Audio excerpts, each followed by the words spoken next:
Hello and welcome to the sixth and final update of the Thames murders. And this is the last update of this Let's Play. So we're going to take this one straight to the judge. Hear ye, hear ye. The Queen's Court stands in order. I understand you're ready to unravel the Thames murders. A terribly complicated case indeed. Tell me who murdered Nathan Ravel. Please choose from either your notebook or the directory. Everyone has already figured out who did what and why. So I'm not going to waste too much time. We already have figured out, well, you have already figured out that Nathan Ravel's murder was done by Cyril Maud. Positively correct. Now tell the court, why did Maud murder Ravel? Well, at this point we know that there were securities involved. And there is some speculation that Ravel was involved. There was no evidence that it was self-defense or that Maud was cheated at whist. Maud was not, as far as we know, a member of the Bagatelle Club. And even if there was the possibility that he would not share the securities, it's far more likely that this was an order by Sebastian Moran, as there was a disagreement with them the night before. Moran was waiting for him the day afterwards, the night of Ravel's death, and Ravel didn't show. And because Ravel didn't show, Moran left the club and went to speak to his strong-arm boys. And soon afterwards, Ravel was killed. So, Maud was merely a henchman. Now, who put an end to his unsavory life? And this has already been worked out. It was Curtis Twiggs. Excellent deduction. Now, why did Twiggs kill Maud? Now, we know this involves securities and money. We don't know that it was self-defense, and I doubt there is any plans of the Moriarty gang to turn each other in. I don't think it would end up too well for them on the inside. And I don't think that Twiggs would have been ordered to kill Maud, especially when they were both ordered to do a job together. It's far more likely that Twiggs wanted the securities for himself. Brilliant reasoning. Now tell the court who murdered Charles Attard. And this one, again, is Curtis Twiggs.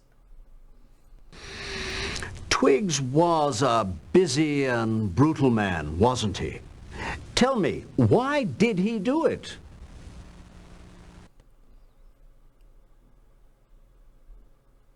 Again, the question of turning each other in is out. We have no evidence of blackmail, and I doubt Twiggs would have ordered. Well, we do not know of any connections between Moran and Attard as such, but we do know that Twiggs's body had a bullet wound from a second gun. And we know that Attard was killed with a Mauser T11. So it seems like there must have been a gunfight going on. So this is the most plausible answer. I suppose Attard was no match for Twiggs in a gunfight, but clearly someone was. Tell the court who finally murdered Curtis Twiggs. And that was Roland Jacquard. Superb deduction. Now, what was Jacquard's motive? We know that, well, we know that there was no connection between Twiggs and Natasha Garcia. And again, turning people over? No. And I doubt it would have been down to retribution. But we do know, on I believe the 30th of May, Jacquard was out at the Tankerville Club with Kathleen Lindsay. And during that meal, Moran interrupted it, or was invited to this meal, and stayed there for 35 minutes, I believe. So I'm sure that Moran had some orders for Jacquard. Oh, what a tangled web we weave. Now please tell the court who murdered Roland Jacquard. And that was Marco Escobedo. Bravo! Now, what was Escobedo's motive? We don't know of any plot. I doubt Escobedo knew about these embezzled securities. And we know of no links to Moran. It is basically simple jealousy. We know that Escobedo was partying with Garcia. And we know that Jacquard was also an admirer and taken her out. And I'm guessing that Escobedo visited Jacquard's residence and found them both in bed together. And obviously he was not very happy about that. Exemplary work on a most difficult case. The court is recessed. Until next time. My word, dear Holmes. Perhaps we are in the wrong business altogether. If we had been top-notch, we should have cracked this case in less points. I think I'll ring up the university immediately and see if we might enroll in a detective course.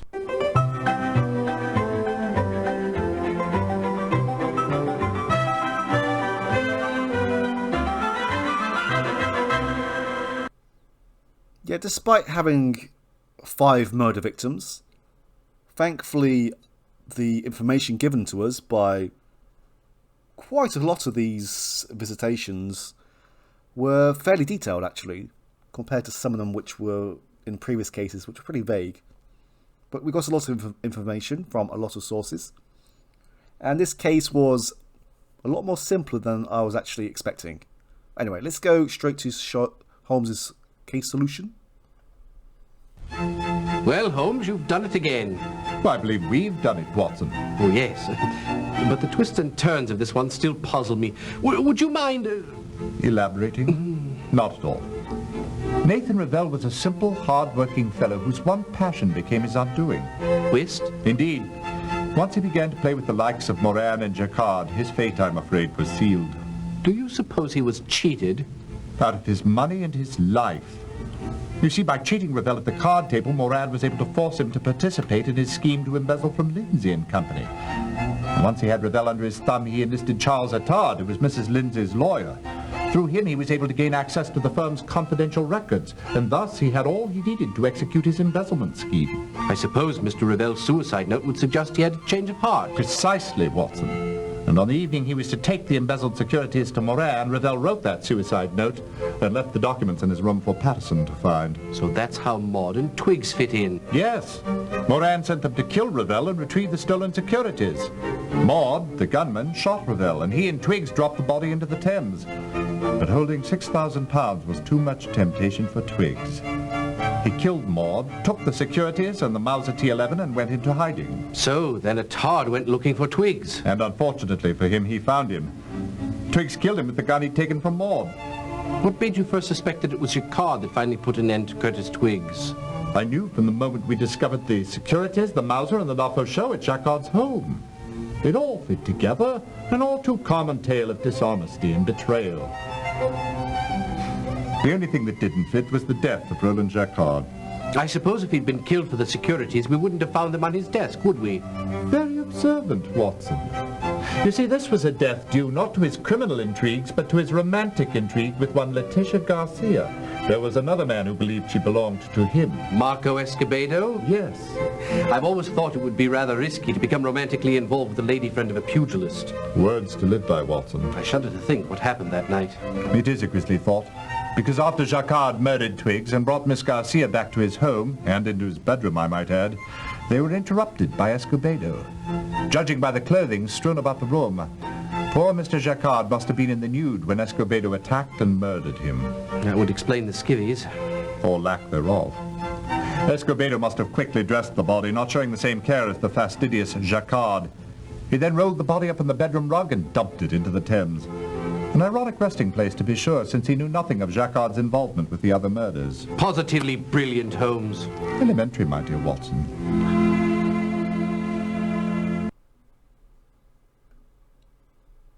And there we have it. This Let's Play is now over. It's quite a surreal feeling considering that this has been ongoing now for 5 months. Every 2 to 3 nights there's been updates and things.